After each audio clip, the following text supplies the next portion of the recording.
السلام علیکم ورحمۃ اللہ وبرکاتہ۔ بسم اللہ الرحمن الرحیم۔ آج جو میں آپ کو واقعہ بتانے جاؤں گی، اس واقعے کو سن کر آپ کی آنکھیں آپ دیدہ ہو جائیں گی۔ آپ بھی ایک ایسی خاتون جو کہ خاتون جنت ہے، اس کے صبر کو جان کر اللہ تبارک و تعالیٰ سے دعا ہے ہمیں بھی صبر نصیب فرمائے۔ حضرت عمران بن حسین فرماتے ہیں کہ ایک مرتبہ حضرت محمد مصطفیٰ صلی اللہ علیہ وسلم فاطمہ الزہرا کے گھر صبح کے وقت تشریف لے گئے۔ میں بھی اس وقت ان کے ہمراہ تھا۔ نبی کریم صلی اللہ علیہ وسلم نے دروازے پر دستک دی اور کہا، السلام علیکم میری بیٹی، میرے ہمراہ ایک شخص بھی ہے، کیا ہم اندر آ جائیں؟ حضرت عمران بن حسین رضی اللہ تعالی عنہ فرماتے ہیں کہ حضرت فاطمہ الزہرا رضی اللہ تعالی عنہا نے جواب دیا کہ ابا جان، اس وقت میرے بدن پر ایک پرانی قمیص کے سوا کچھ بھی نہیں، اس قمیص سے سارا بدن نہیں ڈھانپا جا سکتا۔ نبی پاک علیہ الصلوۃ والسلام نے اپنی چادر انہیں پکڑا دی، جس سے انہوں نے اپنا سارا بدن ڈھانپ لیا۔ نبی پاک علیہ الصلوۃ والسلام مجھے لے کر گھر کے اندر داخل ہو گئے۔ نبی پاک علیہ الصلوۃ والسلام نے حضرت فاطمہ الزہرا سے حال دریافت کیا۔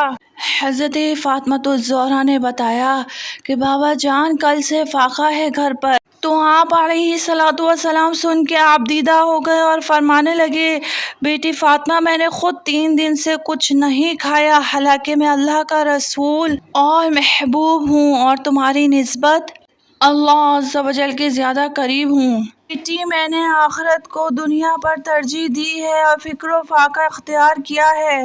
حضرت عمران بن حسین رضی اللہ تعالی عنہ فرماتے ہیں کہ اس کے بعد نبی پاک علیہ الصلوۃ والسلام نے اپنا دست مبارک فاطمہ الزہرا رضی اللہ تعالی عنہا کے کندھے مبارک پر رکھا اور فرمایا، تم جنت کی عورتوں کی سردار ہو، سبحان اللہ، اور میں نے تمہارا نکاح جس شخص سے کیا ہے وہ دنیا اور آخرت میں سردار ہے۔ تم اپنے شوہر کے ساتھ صبر اور شکر سے رہو، سبحان اللہ سبحان اللہ۔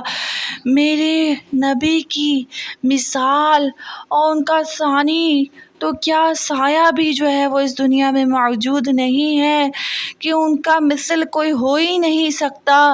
اور نبی کریم صلی اللہ علیہ وسلم کی صبر اور شکر کی عادت جو نبی کریم صلی اللہ علیہ وسلم نے حضرت فاطمہ الزہرا کو بھی سکھائی، تو اللہ تبارک و تعالی ہم بھی ان کی امتی ہیں، ہمارا بھی فرض بنتا ہے کہ ہم جو ہے وہ صبر اور شکر سے زندگی گزاریں، نہ کہ جو ہے وہ زندگی میں واویلا کریں اور چھوٹی بڑی پریشانیوں پر جو ہے وہ اللہ تبارک و تعالی سے شکوے شکایتیں کرتے پھریں اور اللہ کی مخلوق سے جو ہے وہ حال دل بیان کرتے پھریں۔ اللہ تبارک و تعالی ہمیں بھی اپنی پریشانیوں پر صبر کرنا نصیب فرمائے۔ اللہ تبارک و تعالی ہمیں بھی شکر گزاری نصیب فرمائے۔ اللہ تبارک و تعالی نے ہماری زندگی اتنی اچھی دی ہوئی ہے، ہمیں چاہیے کہ ہر سجدے میں، ہر رکوع میں، ہر عبادت میں اللہ تبارک و تعالی کا شکر ادا کرے۔